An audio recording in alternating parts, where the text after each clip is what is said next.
കഴിഞ്ഞ ദിവസങ്ങളിലൊക്കെ തന്നെ നടൻ അരുൺ രാഘവിന്റെ പേരിൽ വന്നിരുന്ന വാർത്തയെക്കുറിച്ചാണ് ഇപ്പോൾ നടൻ തന്നെ ലൈവിൽ എത്തുന്നത്.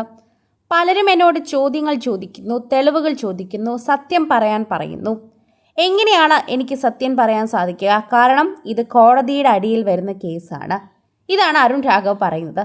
ഇത് പോരാഞ്ഞിട്ട് ആയാൾ പറയുന്നത്, അതായത് ആരാധകൻ എന്ന നിലയിൽ വന്ന് 14 ലക്ഷം രൂപ തന്ന് ഇതുവരെ തിരികെ തന്നില്ല എന്ന് പറയുന്ന വ്യക്തിയുടെ കയ്യിൽ നിന്ന് ഞാൻ പൈസ വാങ്ങുന്ന സമയം അദ്ദേഹത്തിന് ഞാൻ എൻ്റെ സ്വർണം പകരം കൊടുത്തിരുന്നുവെന്നും ഇനി എന്തിനാണ് ഞാൻ പൈസ വാങ്ങുന്നത് എന്നുമാണ് അരുൺ ചോദിക്കുന്നത്. ഏകദേശം 3 വർഷങ്ങൾക്ക് മുൻപാണ് 14 ലക്ഷം രൂപയുടെ സ്വർണം എൻ്റെ കയ്യിൽ ഉണ്ടായിരുന്നത്. അത് ബാങ്കിൽ കൊടുത്താൽ എനിക്ക് അക്കൗണ്ടിൽ പൈസ വരില്ല എന്നുള്ളത് കൊണ്ട് ഇയാളുടെ പക്കൽ കൊടുത്ത് പൈസ വാങ്ങുകയായിരുന്നു. ഇന്ന് ആ സ്വർണത്തിന് എന്തായാലും ഇതിൻ്റെ ഇരട്ടിയുടെ വില ഉണ്ടാകും.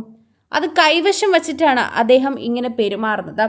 അതുമാത്രമല്ലാതെ തന്നെ മാനസികമായി ഒരുപാട് തളർത്തിയെന്നും അരുൺ രാഘവ് പറയുന്നു.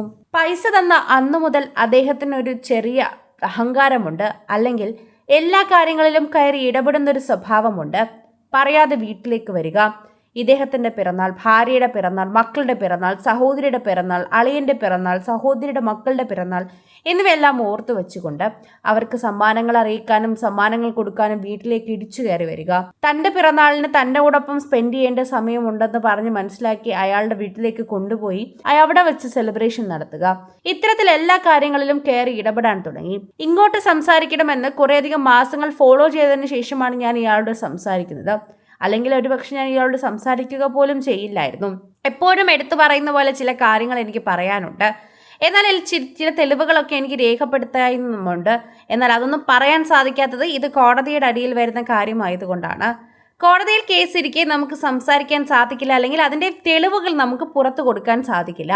അതുകൊണ്ട് മാത്രമാണ് ഞാൻ മിണ്ടാതിരിക്കുന്നത്. ഈ കാര്യവും പറഞ്ഞ് അയാളുടെ വീട്ടിൽ പോയി സംസാരിച്ച് ഈ ബന്ധം ഇല്ലാതാക്കിയിരുന്നു ഞാൻ.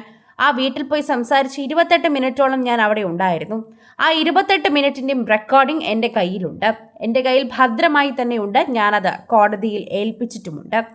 എന്നാൽ കോടതിയിൽ ഇരിക്കുന്നത് കൊണ്ട് എനിക്കത് പുറത്തുവിടാൻ സാധിക്കില്ല എന്നത് കൂടിയാണ് അരുൺ രാഘവ് പറയുന്നത്. എനിക്കെതിരെ മോശം രീതിയിൽ തന്നെ ഇത്തരത്തിൽ ചിത്രീകരിക്കപ്പെടുമെന്ന് അദ്ദേഹം തന്നെ പറയുകയും ചെയ്തിട്ടുണ്ടായിരുന്നു. അതുകൊണ്ട് തന്നെ പ്രേക്ഷകർക്ക് ഇതൊരു അതിശയമില്ലാതെ മനസ്സിലാക്കാൻ സാധിച്ചു. പ്രേക്ഷകർ വളരെ കൃത്യമായി ഇത് ഏറ്റെടുക്കുകയും പങ്കുവയ്ക്കുകയും ചെയ്യുന്നതിനോടൊപ്പം തന്നെ അരുൺ രാഘവിൻ്റെ ഈ സത്യാവസ്ഥ മനസ്സിലാക്കുകയും കൂടിയാണ് ചെയ്യുന്നത്. നടന് അങ്ങനെ സ്വർണം കൊടുത്ത് പൈസ വാങ്ങിച്ചുവെങ്കിൽ അദ്ദേഹത്തിന് അത് അക്കൗണ്ടിൽ കിട്ടാൻ വേണ്ടിയും കയ്യിൽ കിട്ടാൻ വേണ്ടിയുമായിരുന്നു. അന്ന് ഒരു വീട് വാങ്ങലുമായി ബന്ധപ്പെട്ട് അദ്ദേഹം ആകെ ടൈറ്റായിരിക്കുന്ന ഒരവസ്ഥയായിരുന്നു. എന്നാൽ ഇന്ന് ഇരട്ടി സ്വർണം കയ്യിൽ വെച്ചിട്ടാണ് അദ്ദേഹം ഇങ്ങനെ പറയുന്നതെങ്കിൽ അരുൺ രാഘവിനോട് ചെയ്യുന്നത് വളരെ ക്രൂരതയുള്ള കാര്യമാണെന്ന് എടുത്തു പറയുകയാണ് പ്രേക്ഷകർ. കൂടുതൽ സിനിമ, സീരിയൽ, ചാനൽ വാർത്തകൾക്കും നിങ്ങളുടെ പ്രിയപ്പെട്ട താരങ്ങളുടെ എക്സ്ക്ലൂസീവ് അഭിമുഖങ്ങൾക്കുമായി സബ്സ്ക്രൈബ് ചെയ്യാൻ മറക്കല്ലേ.